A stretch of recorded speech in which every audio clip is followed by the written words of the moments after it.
welcome in to the Lady Vol Basketball Fever podcast, part of Vol Basketball Fever. We're a show dedicated exclusively to talking about the Lady Vols and news around the program. Tune in to hear thoughts and discussions from experts who cover the Lady Vols on a daily basis. Now, here's a new episode of the Lady Vol Basketball Fever podcast. Hello, everyone, and welcome in to another episode of Lady Vol Basketball Fever. I am Nathanael Rutherford, joined by a special guest again for this episode, Maria Cornelius of GoVols247. Maria, thank you so much for joining me on the podcast. We had a lot to talk about. We hadn't had a Lady Vols podcast in a while. In fact, you and I haven't recorded in a very long time, so I wanted to get you on here to talk about some of the stuff we haven't talked about in a while. So thank you for joining me. Absolutely. You're one of my favorite people, Nathaniel. Glad to see you again. Thank you, Maria. I really appreciate that. It's good to see you too. Good to be talking again on a podcast. It's been in probably 2 weeks at this point since most of you have probably heard us. So thank you for tuning back in. It took a little week off because, well, the Tennessee baseball, there was just a bunch of schedule conflicts and stuff. So just didn't have time to do one last week. And now this week, hopefully getting 2 episodes, have this one coming out first, then hopefully also another episode with a guest talking about the men's side of things as well. So hopefully 2 episodes this week, but want to say thank you all for tuning in, whether it's on YouTube or the podcast itself.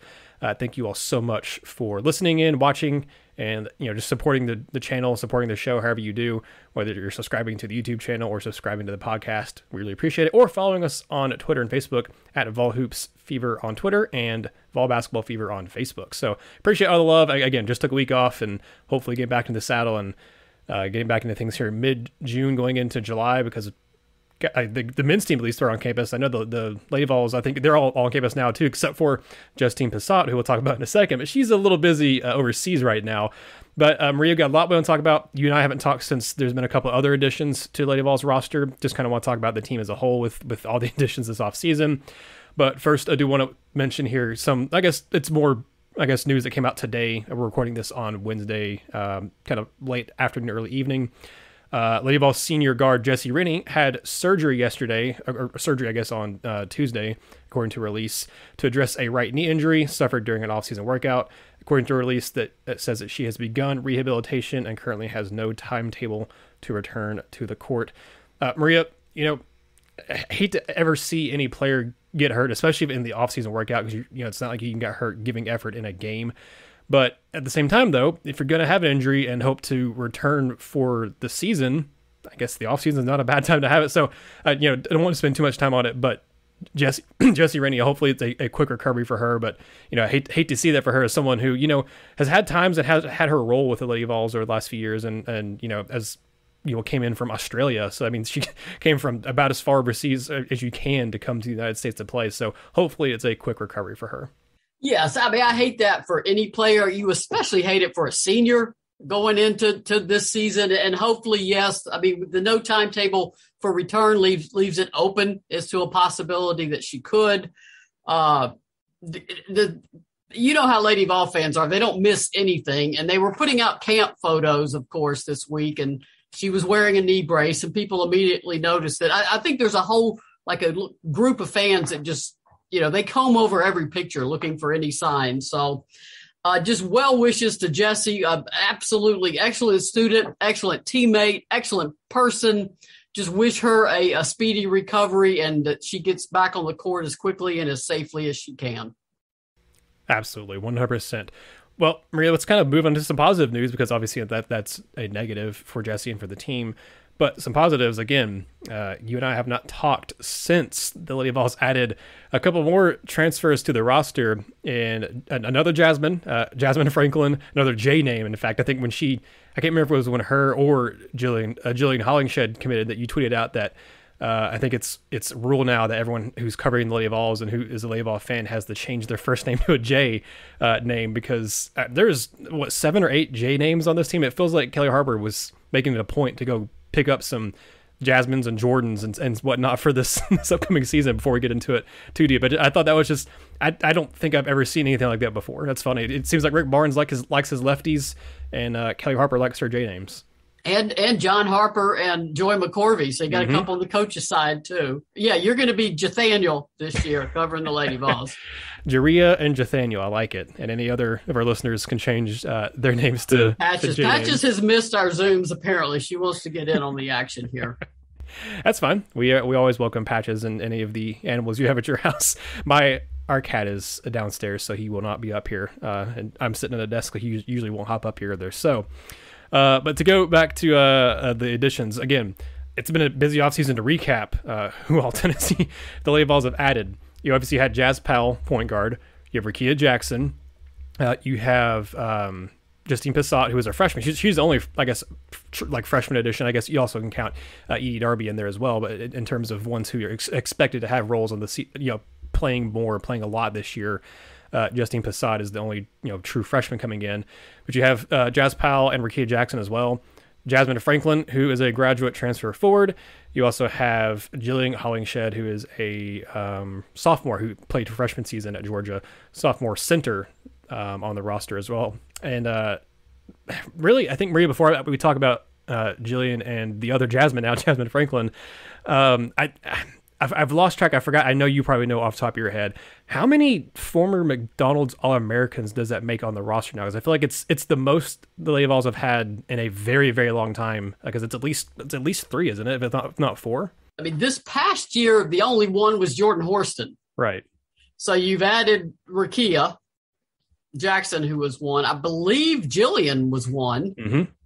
So you got Jordan Horston, Jillian, Rakia, and then Justine, of course. Wasn't Justine 1?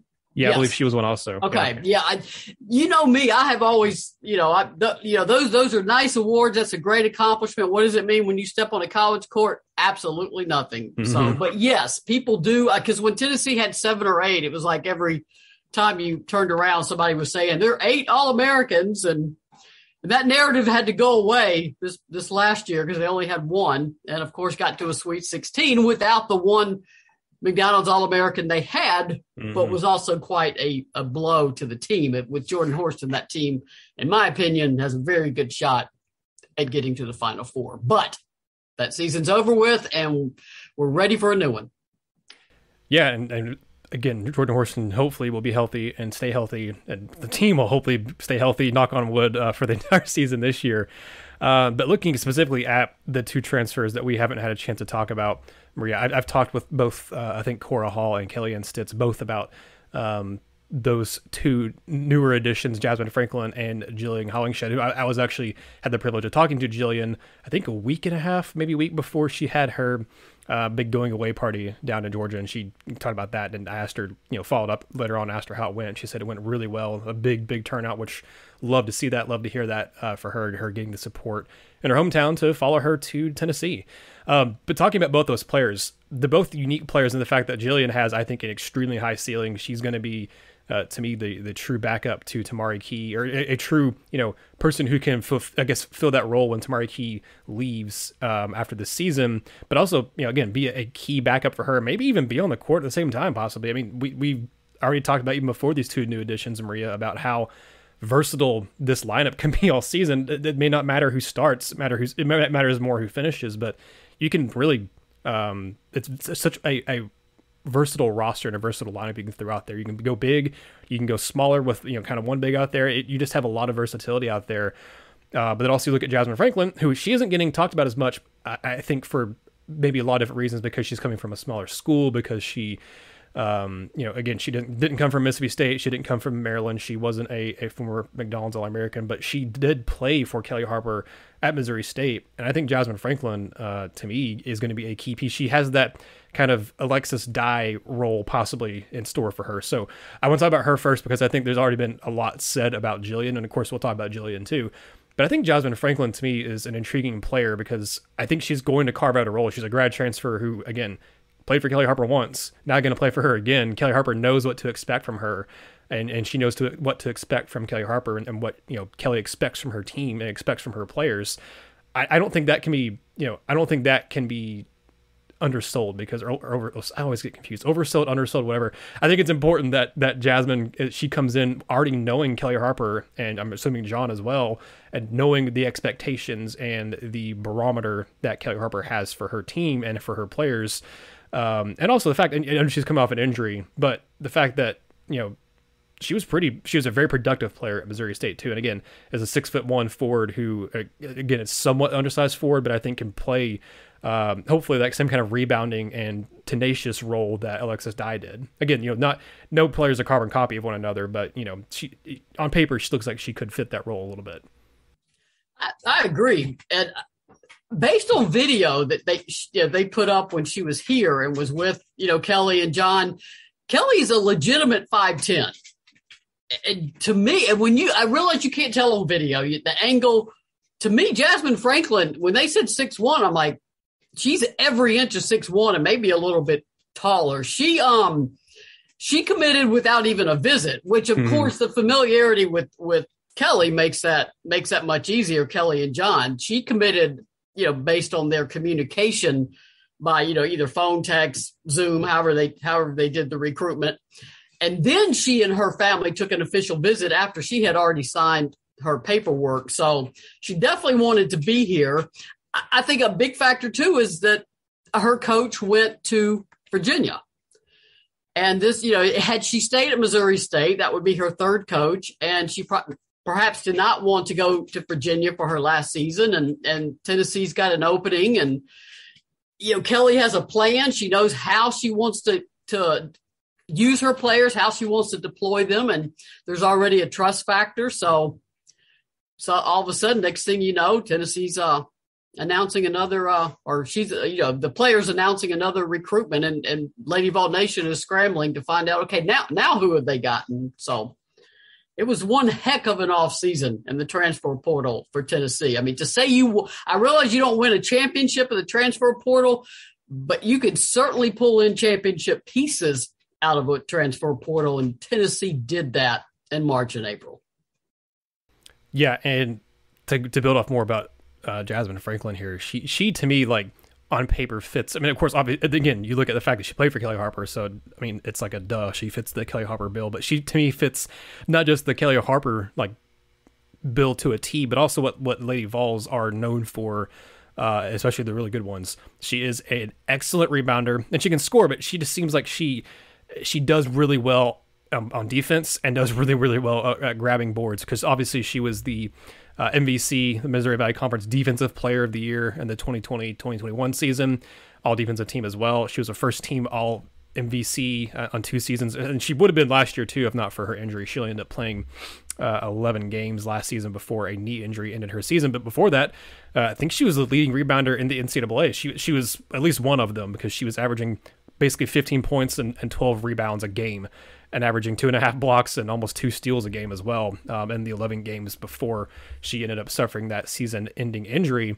But I look at her as a big key, because rebounding, obviously, for this past season was huge for Lady Vols. They were one of, if not the best rebounding team in not just the SEC, but in all of college basketball. And now you lost Alexis Dye, who is a really good rebounder. You lost Kean Green, who was more than capable of grabbing up rebounds for you.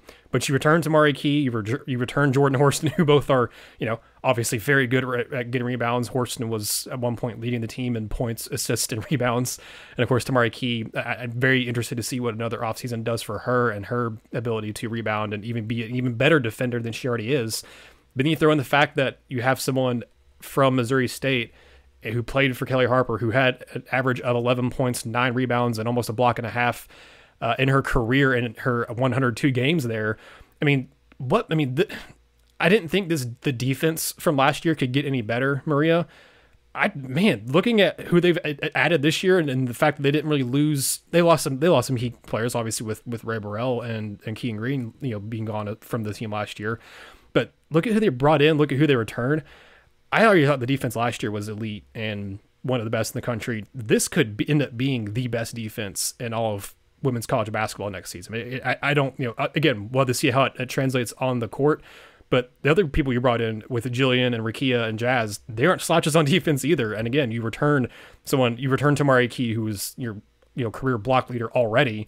You return Jordan Horston, who is already a really good defender. You have Kaya Wynn and Brooklyn, who are all both really good defenders as well. I mean, this defense is going to me, especially with the fast pace that now they're going to be able to play with, the depth they have, but the tenacity that Kelly Harper wants them to always play with on defense, and maybe full court press a lot more than they already were. I mean, there's going to be very few games, hopefully, this season where the Lady Vols, there's going to be a lot of games, I guess very few games where they don't win the turnover battle, in my opinion, because I think they're going to be forcing a lot of them. It's an intriguing defense because it can be very big. And sometimes a big defense can be very slow, but this is a rangy, athletic defense, even with the size. And if you have those pesky guards, and those little guards cause everybody problems, Tennessee can counter with Brooklyn Miles, Kaya Wynn, Jordan Walker, Jasmine Powell. When Tennessee was getting so injured, you look over at the bench and realize there are just so few options right now. And Kelly was having to ride a lot of starters, a lot of minutes. There's multiple ifs. We all know that. If this happens, if everyone stays healthy, if the team gels, do they mesh? I mean, that team last year had a special chemistry. Can they recreate this with all these new faces? That will be a challenge, but they had the potential to be one of the best Lady Vol teams that we have seen in a long time. And the pieces that Kelly added were pieces that she needs and wanted. I mean, like you said, Jasmine Franklin, whenever I realize these are game highlights, I'm not seeing they don't call them low lights, but whenever they sign a new player, I go look for some highlights. Okay, let's go find what she looked like. Now, obviously with Jasmine Franklin, she tore her ACL in December. So her summer is not going to be a normal summer. I mean, she's going to have to ease back into everything. She's not that many months out. So she's going to need, you're not going to have her running up and down the floor right now, obviously, in contact drills or pickup, or I say that, I don't know what's going on over there, but she's not that far. You think they would ease her back in to that kind of contact and that kind of full court play. But she's incredibly athletic and has an absolute motor for the glass. Because, yes, it's positioning and size, and like Glory Johnson, one of the most undersized centers that ever at Tennessee, nobody could keep her off the glass. No one. I mean, I remember in an NCAA tournament game, I think she had 19 or 21 rebounds. I mean, just you can't – and Jasmine has that same tenacity for the glass. And just looking at the highlights that I could see, she could run the floor. She's an agile post player.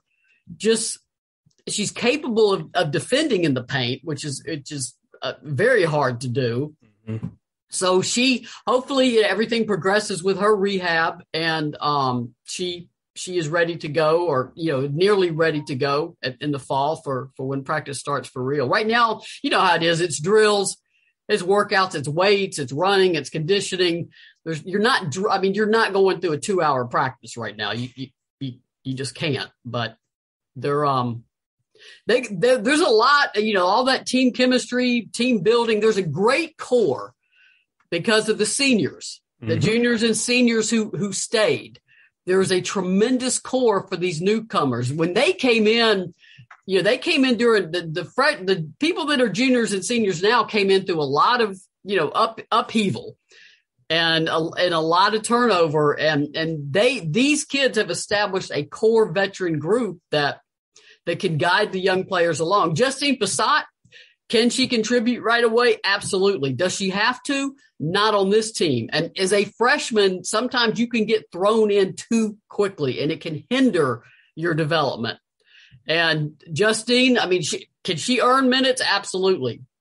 Does she have to be on the floor as a freshman, like say Renaya Davis was, for 35 minutes a game? No. And that's a benefit to everybody. Absolutely. That is a very good point. That kind of builds into the next point I was talking about. Rakia, Jasmine, Franklin as well. Like those 3 transfers are all players that you're pretty much getting for one season, and that's it. And they're going to be gone, and they're going to, well, in Rakia's case, I think be a possibly top 5 pick, maybe top 10 pick in the draft.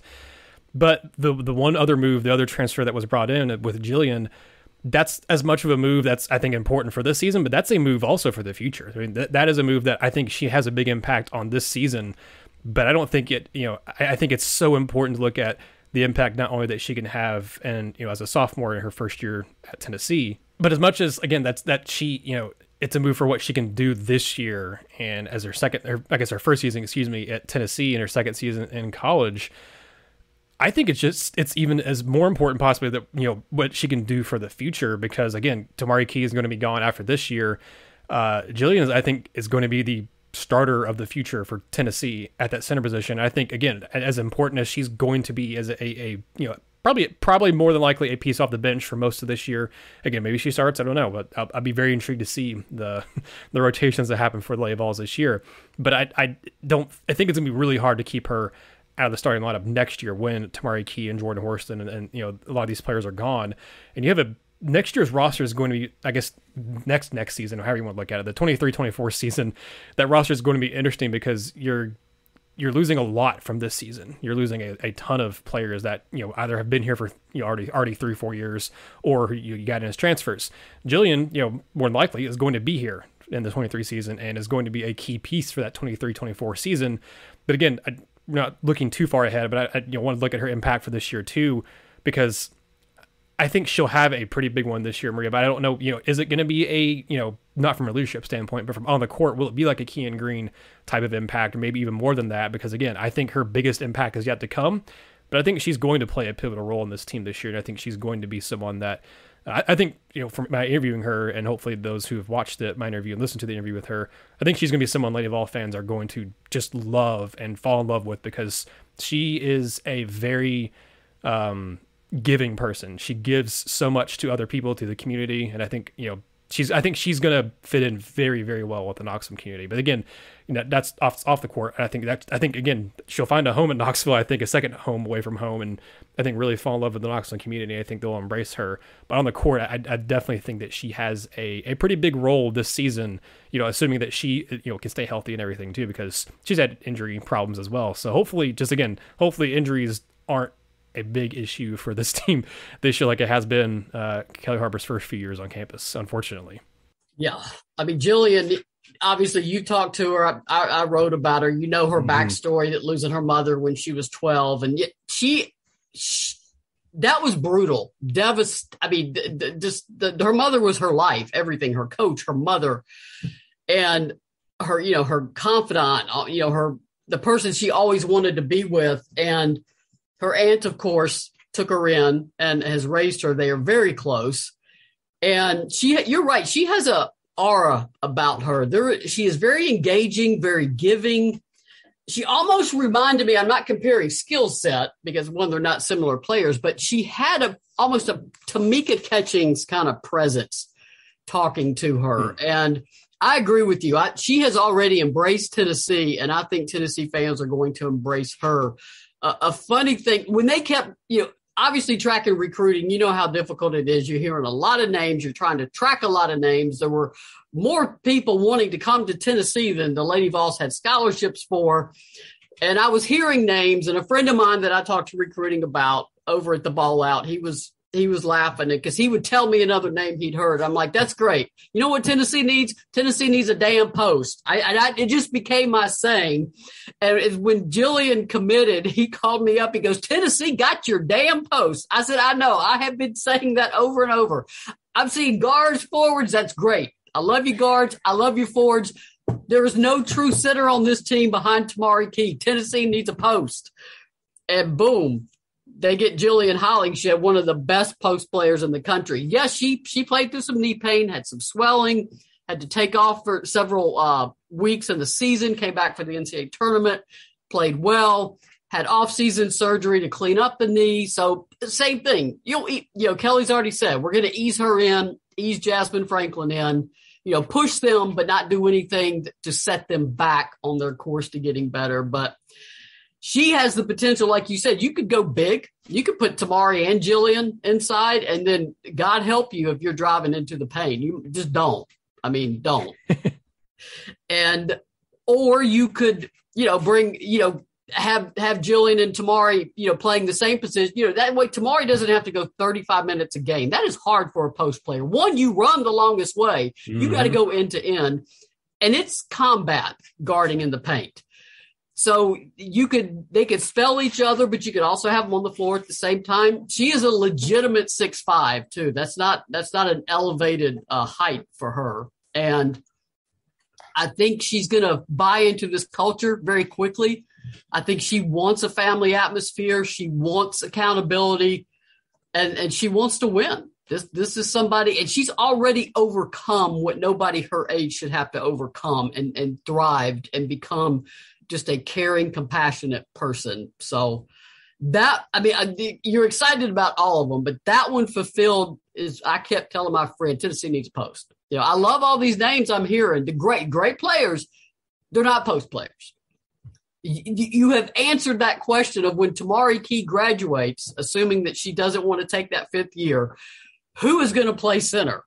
And you don't want that answer to be a freshman, not in the S. I mean, you can if you surround them with really good players, but that's a lot to ask. So, but at the same time, I mean, Jillian would be the class of 2023. Obviously, Tennessee's looking at a really good center in it. Jillian will be a junior after this. So, and the current juniors and seniors have that COVID year. That COVID year is not a permanent thing. So you're getting back to normal 4-year cycles with players. And I mean, the door's going to be wide open at Tennessee in that class of 2023. If you're a true post, I mean, the door is wide open for you at Tennessee to come in and make a very quick impact. But Jillian, kudos to Tennessee because they kept that quiet. Yeah, they did. That stunned everybody when she committed. I'm sure it stunned Georgia. I mean, not the new coach, but Joni Taylor at Texas A&M. I don't think the rest of the SEC. When I talked to her, I didn't even know that she was looking at North Carolina and another school she met. You talk about keeping your recruitment low key. That is so unusual in this day and age. But she kept it low key. She didn't talk about it. She didn't tip it. She didn't show photos of visits. She didn't do anything. No, she was, like you said, that was very buttoned up, and it was a pretty big surprise to a lot of people when that announcement came. I think was that the one where Kelly tweeted out the boom, and then it took a day or a day and a half before. Oh, that was Jasmine Franklin. I couldn't remember who it was. Jillian's got ahead because it was breaking, and then that's what it broke. Yeah, and then I went ahead and went with my story, and I think Jillian put it out like Saturday or so. She even said that she had kept it quiet for about a week, but it was starting to get out among basketball circles. And then once that happens, it's going to slip, and it did. Okay. So yeah, I remember both those most recent ones had like the timing of it was like a little off on both sides, where Kelly got super excited and then obviously waited for Jasmine. She wouldn't have made her post, but like you said, Jillian's was a big news. I think it was it Ball Out Media that tweeted the ball out. Yes, they tweeted out first. Jillian's nobody boomed or anything on Jillian because she was apparently going to do it either Saturday, Sunday, or Monday, and then it got out, and I think she put up a nice video. And but she's a very intriguing young lady. I will be very curious to see what becomes of her. Not just basketball, but life. She has a special aura about her, and I'll be pulling for that child for a long time after all she has been through. I 100% agree with you on that. I am definitely going to as well. Everyone loves to talk about all the incoming players and the new players because it's the new shiny thing, and we all get enamored by that. But there are a couple of returning players who I think I have like some questions about. I guess I'm not saying they're fit. I'm just really, really curious to see what their role is going to be this year, mostly because of the new additions and stuff. But that's both Caroline Strickland and Marta Suarez, because obviously, unfortunately for Marta, missed the entire last season because of injury. But Strickland, Caroline, she didn't play as much, especially middle of the season in SEC play. But then finally, kind of as the year went on, especially after Kean Green, her injury, Caroline got out on the court more and started to have more of a role, started to play a little bit more, and started to look a little better too. I know she's just a sophomore. I guess maybe more of a sense of urgency for Marta since she's entering this will be her third year on campus now. Yeah, she'll be a redshirt sophomore. Right. Yeah. I'm very interested. I know obviously we're just now in mid-June and they're doing workouts and stuff, so there's not really anything to glean from campus and hear from coaches or anything like that. But Maria, I mean, just kind of from what you've seen from those players, from what you've seen in your years of covering basketball, I mean, I am very interested to see what those two can do this year because at some point we'll talk more in depth about kind of how do you manage the minutes on this team because it's going to be so difficult to do without, I don't say bruising egos, but everyone has egos. All the players that are on Lady Vols roster right now were the best at their high school and probably at the best in their area. And now they're on a roster full of just extremely talented players. But I think Caroline has some development to do. But I think really to me, like the players she's going to be learning from this year, again, just like we talked about with Jillian, who's going to be a huge piece for that 23-24 season. If Caroline, and I think she will, I think she has the attitude to do it. If she applies herself and learns from some of these veteran players ahead of her or that are on the roster right now along with her, she's going to be just as important in that 23-24 season because, I mean, she's got quite a talented group of veterans that she can learn from. And I don't know that her role will be immense this year. And I don't know, again, I'm very interested to see what Marta Suarez does because of her coming back from injury and everything, because she was a projected starter for last year too. But both those players to me are big, I won't say question marks, big kind of X factors in terms of, what can they do? They could really kind of throw a wrench into maybe some of these newcomers' plans of, okay, I'm going to come in and, play a lot of minutes or be a starter. Carolina Marta might have something to say about that to some of the new players. And Kelly's got the ideal situation. One, she has already been quite candid. I was able to interview her earlier or back in May, and then I put it up over the weekend. Yeah, I'll link that into the description, by the way, for anyone who hasn't read it yet. She was very candid about this is the biggest challenge. She's never carried a full roster that she can recall. She said, maybe early in my career. She said, short of petitioning the NCAA for more additional minutes or, an extra quarter, the reality is, you got 4 10-minute quarters. You got 40 minutes a game, 200 max minutes. And she said it's going to be a challenge to figure out, how we're going to manage that. On the flip side of that, she's not going to have a problem with complacency or lack of competition. You can't walk into practice and assume you're starting because there's a really good player or two or three walking out on that court with you. So it's an ideal situation for a coach. I know Pat went back and forth with it. She carried some full rosters and then vowed never again because those were multiple McDonald's All-Americans too. It's almost like you had too much talent. There was simply no way to get enough minutes to keep. There was that one team, I think she had 6 in one class or 5 or. There were, and she. Then she did it because she had been gutted by injuries before, and that's never going to happen again. And then she went back to short rosters, got hit by injuries again. But I tell people, there were 3 people on those rosters that you don't always have: Nikki Anasike, Alexis Hornbuckle, and somebody by the name of Candace Parker. So that can cover up a lot of other issues, but. Yeah. So Kelly has acknowledged this is a challenge. This will be very interesting to see how the team manages it. One thing about Kelly is she's so methodical.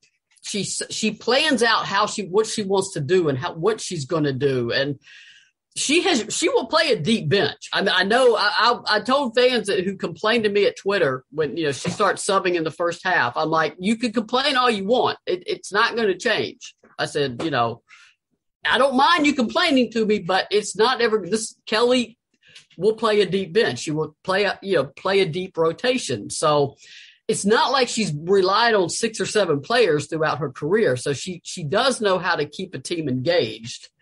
But it will be interesting. And if you're an upperclassman or junior or a returning player, a sophomore, you should be able to say, look, I realize you have a lot of accolades coming in, but you're not just going to take my minutes. You're going to earn them. So it'll be, I hope the team can keep that dynamic it had of where they pull for each other. And cheer for each other and nobody's worried about individual accolades or statistics or, some players say, oh, how many rebounds did I get? Well, they know how much Kelly emphasizes rebounding. They're not saying how many points did I get. They know that's the stat Kelly's going to look at. So, but if you're the kind of player that looks at a box score and you say, oh, let me see my stats. I mean, that's not going to work. I remember years ago, this was not a Pat team. This was a Holly team. And she had some I would call high maintenance players.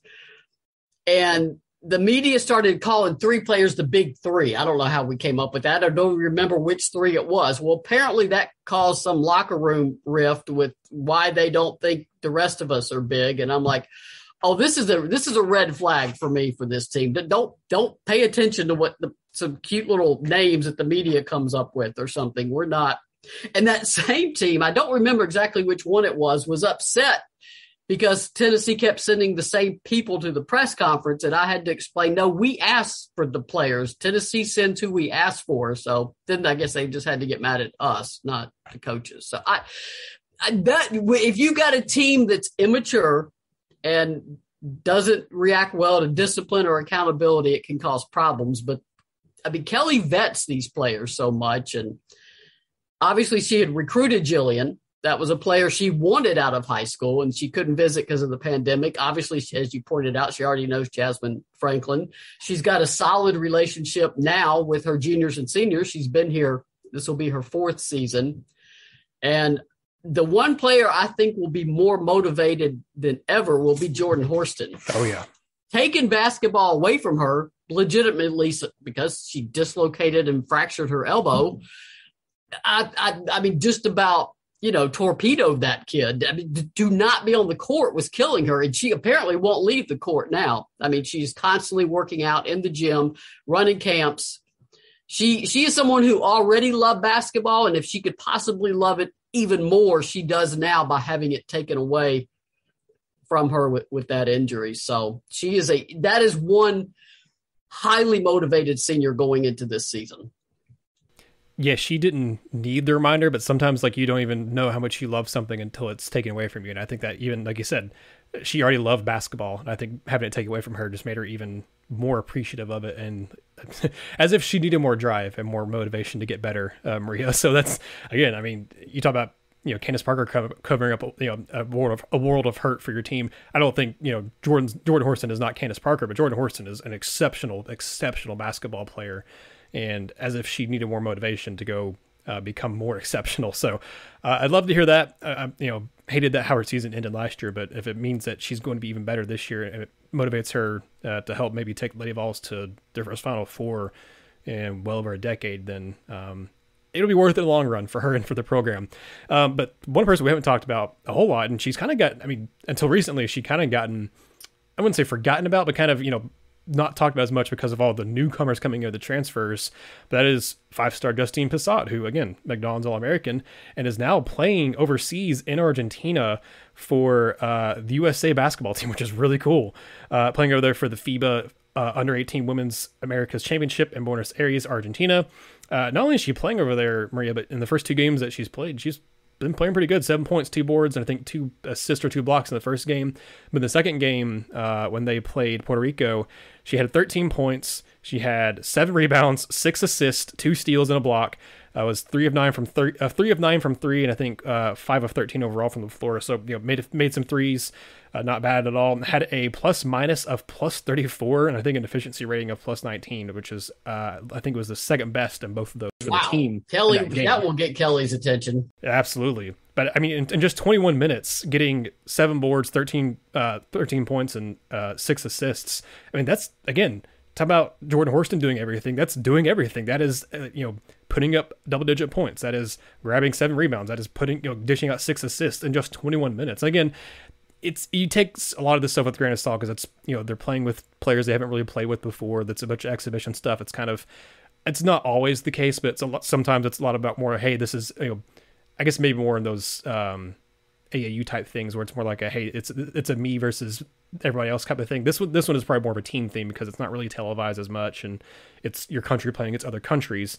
It's hard, but it's still hard to take away too much from these things. But to me, this is just flashing the ability we already knew Justine Pissott had. And I'll be intrigued to see, as the tournament goes on and they keep going on and playing more in it and how the USA does. But I think, to me, this is just reminding fans, if they'd forgotten any, this is kind of reminding fans, oh yeah, there's a really, really, really talented freshman coming in also who has a chance to play a very large role in this team this year. And of course, she's going to be someone that'll play a large role for years to come.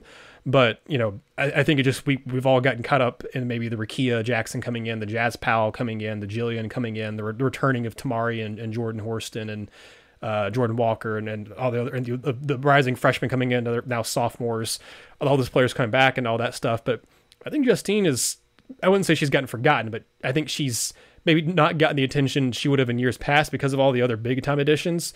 But man, Maria, I think she has an extremely high ceiling. You're, like you just said earlier, you're blessed if you're Tennessee that you're in a position where she's not being asked to come in and play 25, 30 minutes a game.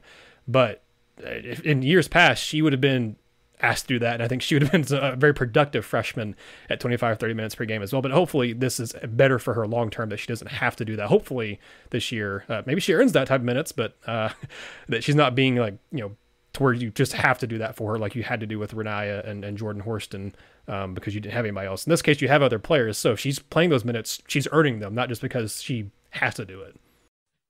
I hope this team has better chemistry than my cats have had today. They're spitting each other and hissing. I mean, I don't know what their problem is. So y'all need to behave. Mom is trying to talk to Nathanael here. But no, I agree. She has legitimate range from 20 to 25 feet. Mm-hmm. You can hit that shot consistently. You're going to get on the floor. I'm trying to imagine. Well, especially as a 6'4" player too. It's not like she's just like a 5'8" player doing it. She's 6'4" being able to hit those types of shots.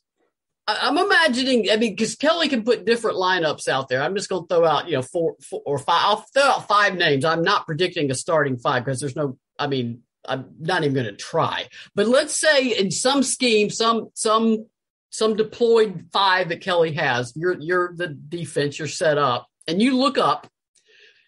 Or look out, and your perimeter is, say, Justine Pissott and Rakia Jackson and Jordan Horston, who can play point if she needs to. And your inside is Jillian and Tamari Key. So you got 6'6", 6'5", 6'2", 6'2", and 6'4".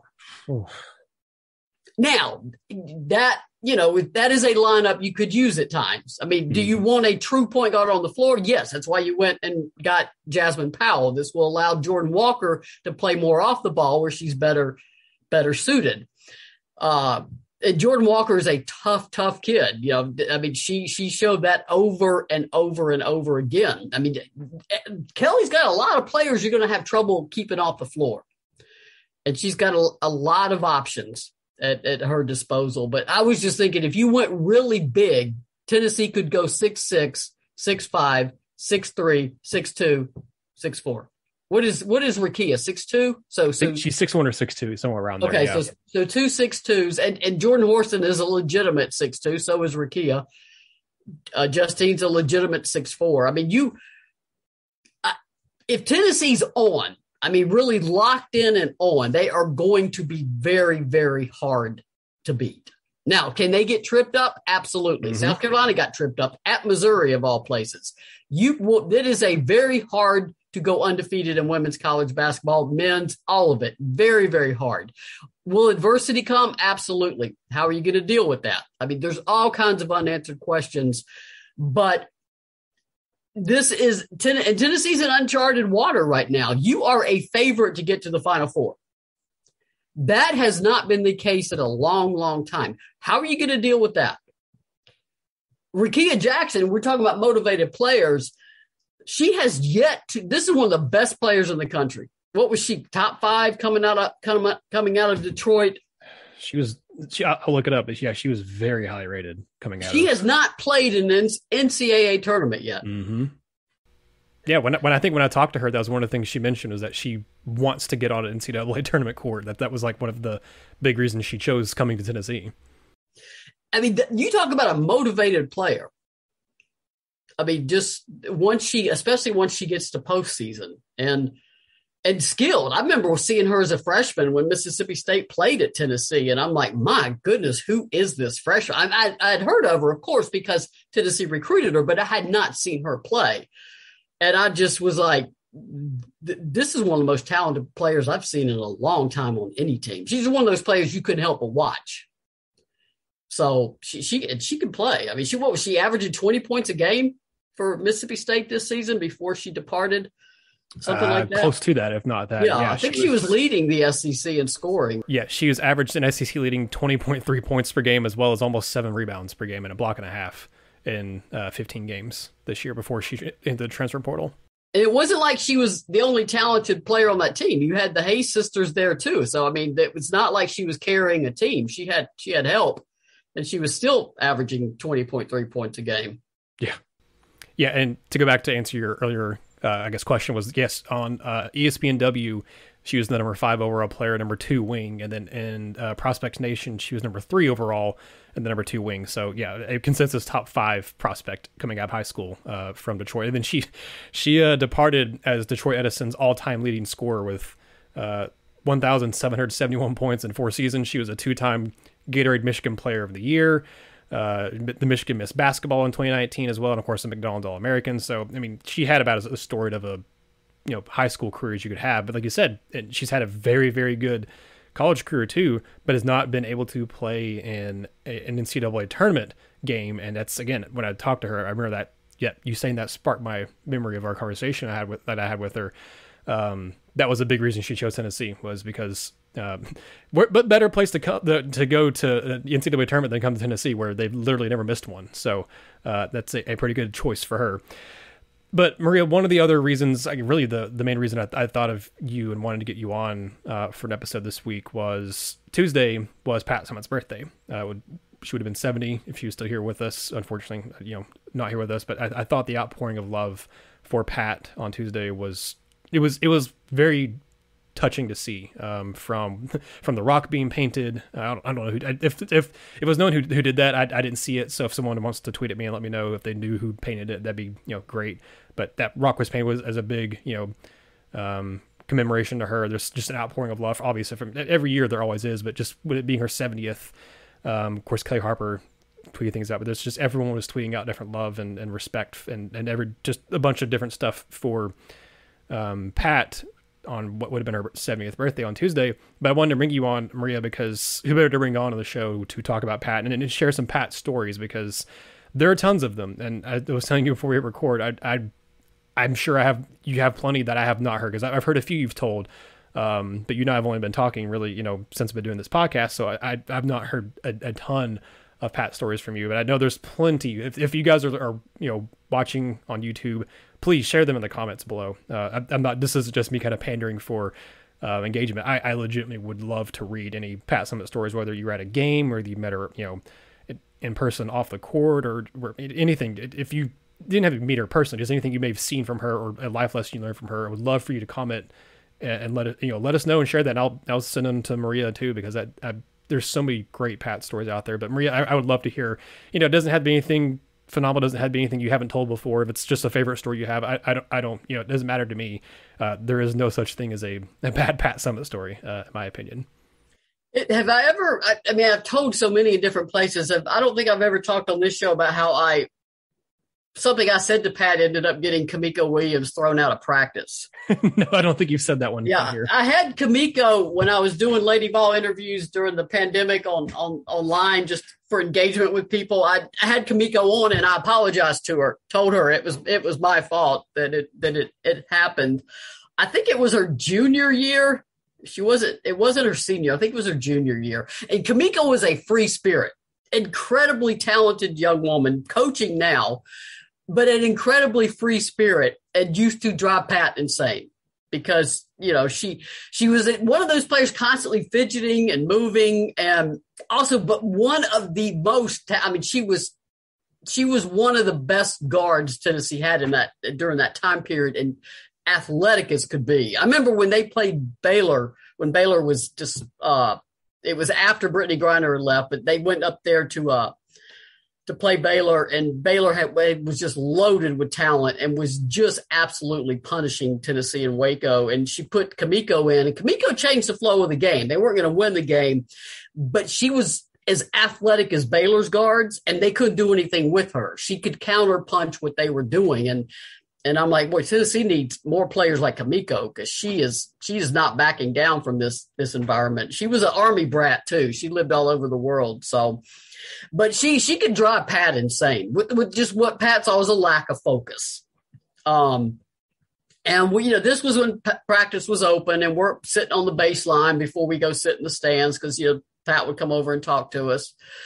And the team had been either lost some games or wasn't playing well. You know how Pat is. So, she's talking about her team and, this and that. And, they're not locked in. They're not bought in. They're eating all of just Pat's stuff where she doesn't like what a team's doing. And I said, gosh, Pat, when's the last time you threw a player out of practice? Because it had been a while, and I'd seen it happen before. And she got this look in her eye, and I'm like, oh no. Oh, no. And we went over to our side. Dan Flesser was sitting with me. He goes, do you know what you just did? I said, I absolutely know what I just did. And they don't get going but a few minutes, and she's crawling all over. Lacey Brewer was here then, too. I remember that. So it was, I think it was Lacey Brewer. I believe it was. And she's all over Kamiko. And even Kamiko's taking a bit back. Like, boy, that was quick. And Kamiko did something. It wasn't even that egregious. And Pat just unloaded on her, threw her out of practice. I think it was Lacey Brewer stood on the players were stunned because this group had not seen it. And Lacey, I think, stood on the wing with her mouth wide open, just eyes this big. I'm probably grateful it wasn't her, because she drew Pat's ire too. And Kamiko, poor thing, burst into tears and runs off the court.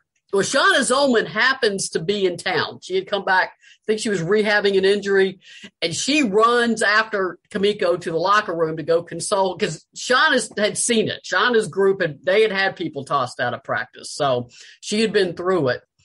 And Dean, I remember Dean and Holly were looking at each. Everybody was stunned except for me and Dan, who knew exactly what was going on. And after practice, Pat, we interviewed Pat, and Pat was leaving. I said, Dean, I got to talk to you.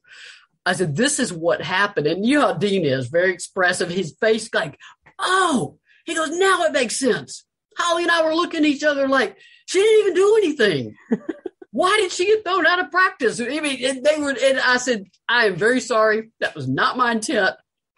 And he goes, thank you for telling me. I'm going to go tell Holly what happened, just so they knew that, why this had happened. So I learned my lesson that day. Never ask Pat, ever, when's the last time she threw somebody out of practice? Because I love Dan. You know what you just did? Yep. Yeah, I'm fully aware of what I just did. We should have done a numbers on how long it's going to take. I think it was the first 15 minutes of practice. It did not take long at all. So I apologize to Miko then. I'll do it again in case she comes across this. I did not mean to get you tossed out of practice that day. I'm very sorry. Yeah. How did she react when you told her it was your fault? Oh, she laughed. Kamiko is the most free spirit, wonderful, loving, kind person. She absolutely laughed about it. And she goes, she said, I'll forgive you. And I think she was kind of relieved to know, what had happened. And Alexis Hornbuckle, who had experience getting thrown out of practice, is also one of my favorite former Lady Vols. We were talking about it one time, and because I said Kamiko just went and sat in the locker room and didn't know what to do, and Shauna's back there talking to her, and Alexis says, "What you got to do is get out of there. You get your stuff and you go. You get out of there. You don't sit around and wait. You threw me out of practice. I'm leaving." So. Because you don't want to deal with Pat afterwards either when she's still mad. So no. No, I unfortunately never got to meet Pat, but I would know that you don't want to stick around and draw any more potential ire from Pat. And I honestly, I think Kelly Harper is close the same way. I don't think you want to, if you make her mad, just leave, just get out. You don't want to mess around with Kelly either. That did remind me too that you have a couple of really interesting, really all through the month of June. You have I think 3 different things coming out that are there's at least two more. I think, yeah, two. I maybe got one confused, but there's at least two things that are either Lady Vol specific or Lady Vol adjacent. They're going to be on TV here soon. One of them is the one that I'm really, really interested in is the Catch 98 one. There's going to be an exclusive on-campus screening of Catch 98 as well, which is the new SEC storied show that's going to be on Tuesday, June 21st at 6 p.m. Eastern time. The on-campus screening is going to be on the Student Union Auditorium. But I remember seeing commercials for it during, I don't remember if it might have been the SEC tournament for the Tennessee baseball team, or it might have been the regional. I don't remember which, but it was sometime during postseason play for the Tennessee baseball team where they showed the commercial for it. And I thought, I immediately heard Pat's voice and said, "What's this?" And then just watched. I was like, that is going to be must watch television. Maria, I don't know what all is going to be on there, but that is going to be, I assume it's an hour long. That is going to be great. And then you also, again, with the screening on campus, it's going to be followed by a Q&A with Tamika Catchings and Kelly Harper. I might be getting tickets to that. That's next Tuesday, next week. I might try to get tickets to that and go to that, because that would be, that's just going to be a really cool event, a really, really great documentary on the SEC story. But also, I mean, the Q&A with Meek and Kelly Harper is going to be really cool to witness as well. And you realize this, but some of the youngsters may not. I mean, they were teammates, Kelly and Catching. So yes, I think there's a link for the Eventbrite. I will definitely be there. I mean, you absolutely have to be there to see that and to hear the interaction with Kelly Harper and Tamika Catchings, and the two producers of that movie were also the ones that did Pat XO, which is in it, and they did the great story about Ruthie Bolton.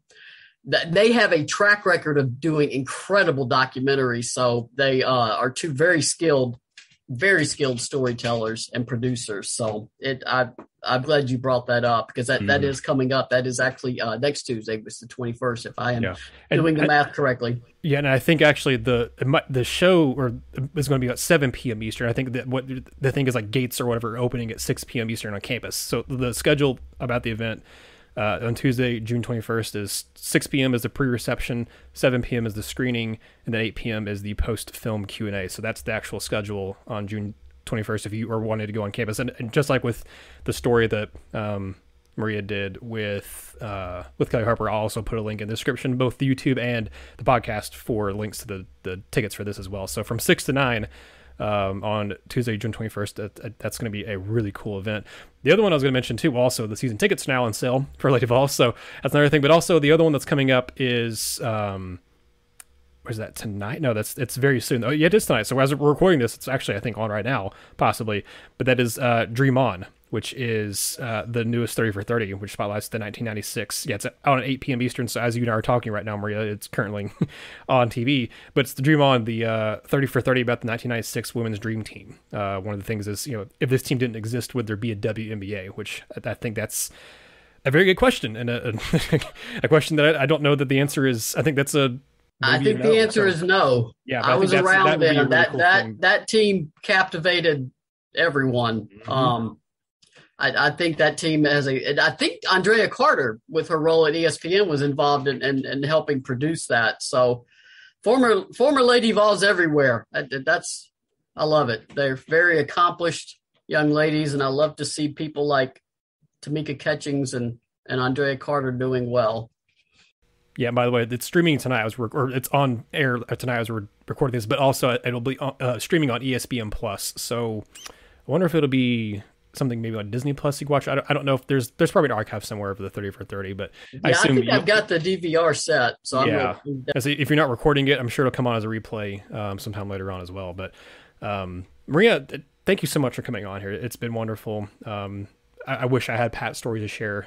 I don't, unfortunately. Again, I didn't get to meet her in person, but I love hearing stories about Pat Summitt. I love just seeing people share things online, and just the outpouring of love for her every year, every in the month of June for her birthday, and then also marking her passing. Just it's a very Pat Summitt heavy month, and I really appreciate all the everyone always sharing their thoughts and their memories and everything with her, or they had with her back in the day as well. So, but Maria, it's been fun having you on here. It's been great. we'll have to do it again sooner rather than later this time. And next time we have you on, we'll talk about maybe some recruiting stuff and looking at the 23 class. As you mentioned, it's a very important one for Lady Vols. So maybe next time we have you on, we'll kind of talk a little bit about that and some of the targets and stuff there, and players to kind of keep an eye on for Lady Vol fans. But for now, I'll let you go because it's been about an hour at this point too. But again, I'll link in the description the piece you just had come out with your interview with Kelly Harper. But no, you've been doing a lot of different stuff lately. I've seen you feel like you're posting stories every other day, it feels like, on Twitter or Facebook. I see you posting stuff. So, let everybody, obviously people, you can let them know where to follow you, but I think at this point, everyone knows where they can follow you. But, let everybody know kind of some stuff you've had come out recently that you want to plug. And I'm at knoxtntoday.com. I'm a new columnist for them that started in March, and I'm doing a column every week. It's linked under columnists on the front page. It's on their Facebook page. It's Knox, KNOXTN, T as in N, today.com. So it's a hyper-local site.